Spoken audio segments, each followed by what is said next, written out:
Homo sexuality کی عادت، اگر کسی کو ہومو سیکشولیٹی کی عادت پڑ جائے تو کیا کرنا چاہیے؟ میں 18 سال کا ہوں اور پچھلے 3 سال سے میں اپنے ماں باپ کو کہہ رہا تھا کہ میرا نکاح کروا دیں، مجھے گناہ کا خیال آ رہا ہے، انہوں نے منع کر دیا۔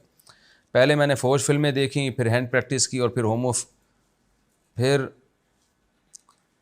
ہومو سیکشولیٹی والی فوج فلمیں دیکھنا شروع کر دی۔ اب میں اس میں پڑھ چکا ہوں، لیکن میرا ابھی تک فزیکل ریلیشن نہیں ہوا۔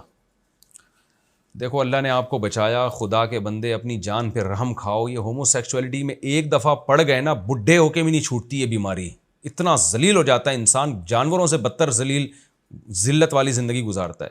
تو خدا کے لیے میں آپ سے کہتا ہوں کہ آپ اس چیز کے قریب بھی نہ پھٹکیں، بہت زیادہ احتیاط کریں۔ یہ جرم کی لت پڑ جائے نا، عذاب ہے یہ۔ لوط علیہ السلام کی قوم کو لوط علیہ السلام نے سمجھایا تھا نا کہ تم نکاح کرو، وہ کہتے تھے ہمیں نکاح میں رغبت ہی نہیں ہے۔ پوری قوم کو اللہ نے اٹھا کے تباہ و برباد کر دیا، نیست و نابود کر دیا، مگر قوم کی عقل کام نہیں کی۔ اتنا گندی بیماری ہے یہ۔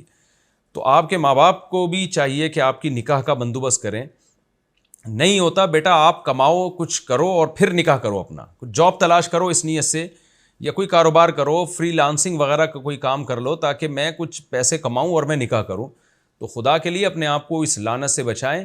اس کا صرف آخرت میں عذاب نہیں آتا، دنیا میں بھی عذاب آتا ہے اس کا، یہ اتنی گندی بیماری ہے۔ تو میں تو یہی کہوں گا، اور تبلیغ میں وقت لگائیں، 4 مہینے لگائیں، اور کسی کی باڈی کو اپنی باڈی سے ٹچ نہ ہونے دیں کبھی بھی، اور کسی سے ہاتھ کا مذاق نہ کریں۔ کوئی آتا ہے آپ کو پیار کرنے کی کوشش کرتا ہے، آپ بولو اس کو، بدتمیزی کریں اس کے ساتھ، بولے بھائی اپنے جسم کو دور رکھو، یہ غیر اخلاقی حرکت ہے کسی کی باڈی سے اپنی باڈی کو مس کرنا۔ اس بارے میں بد اخلاقی کا مظاہرہ کرنا پڑے گا، اور نہ خود کسی سے سوائے مصافحہ، ہاتھ ملانے کے علاوہ کسی سے آپ کی باڈی ٹچ نہیں ہونی چاہیے۔ تو یہ احتیاطوں پر آپ عمل کریں، اور اپنے اور خدا نخواستہ فحش فلم کبھی دیکھ لیتے ہیں، اللہ ہم سب کو اس عذاب سے بچائے، تو اپنے آپ پہ جرمانہ رکھیں، کوئی روزہ رکھیں یا کچھ جرمانہ دے کے اپنے آپ کو سزا دیں۔ اور میں نے بتایا تبلیغ بہترین راستہ ہے، 4 مہینے تبلیغ میں آپ لگائیں گے تو انشاءاللہ بہت ساری برائیوں سے آپ کی جان چھوٹ جائے گی، اور ساتھ ساتھ آپ نکاح کی بندوبست کریں۔ جتنا جلدی نکاح کر لیں گے زندگی بھر کے لیے اس عذاب سے محفوظ ہو جائیں گے۔ انسان کے جذبات جو ہے پھر غلط چیزوں کی طرف جاتے ہی نہیں ہیں جب وہ حلال کی طرف آ جاتا ہے۔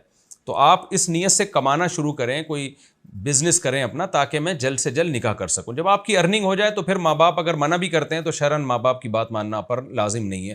پھر آپ کی ارننگ ہے، آپ بولیں بھائی میں جب کما رہا ہوں، میں اپنے خرچے پہ نکاح کر رہا ہوں، تو کون روک سکتا ہے بھائی پھر مجھے نکاح سے؟ تو پھر اللہ اس کے رسول صلی اللہ علیہ وسلم کی ترغیبات ہے۔ میں بھی دعا کرتا ہوں اللہ آپ کے جلد سے جلد نکاح کا انتظام کرے۔